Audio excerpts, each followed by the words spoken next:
உலகில் சுமூக சூழலை உருவாக்கும் அனுபவ ஞானம் இந்தியாவுக்கு இருக்கிறது என்று RSS தெரிவித்துள்ளது. பெங்களூருவில் நிறைவடைந்த RSSின் அகில பாரதிய பிரதிநிதி சபாவில் நிறைவேற்றப்பட்ட தீர்மானத்தில் தர்மத்தின் அடிப்படையில் அமைந்த ஹிந்து சமுதாயம் தனது உலகளாவிய பொறுப்பை திறம்பட நிறைவேற்ற முடியும் என்று சங்கம் நம்புகிறது. எனவே அனைத்து வித பாரபட்சங்களையும் நிராகரித்து இணக்கமான நடைமுறைகளை பின்பற்றும் ஒரு முன்மாதிரி சமுதாயத்தை உருவாக்கவும், சுற்றுச்சூழலுக்கு உகந்த வாழ்க்கை முறையின் அடிப்படையில் தன்னிறைவு பெற்ற சமுதாயத்தை உருவாக்க RSS உறுதியாக உள்ளது.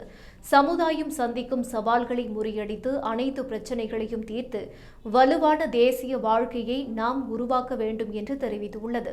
மேலும் வளமான பாரம்பரியம் மற்றும் தொன்மையான கலாச்சாரத்தை பாரதம் கொண்டுள்ளதால் உலகில் சுமூகமான சூழலை இந்தியாவால் உருவாக்க முடியும் என்றும், முழு சமுதாயத்தையும் ஒன்றிணைத்து இணக்கமான பாரதத்தை உருவாக்க அகில பாரத பிரதிநிதி சபை உறுதியாக உள்ளது என்று RSS கூறியது.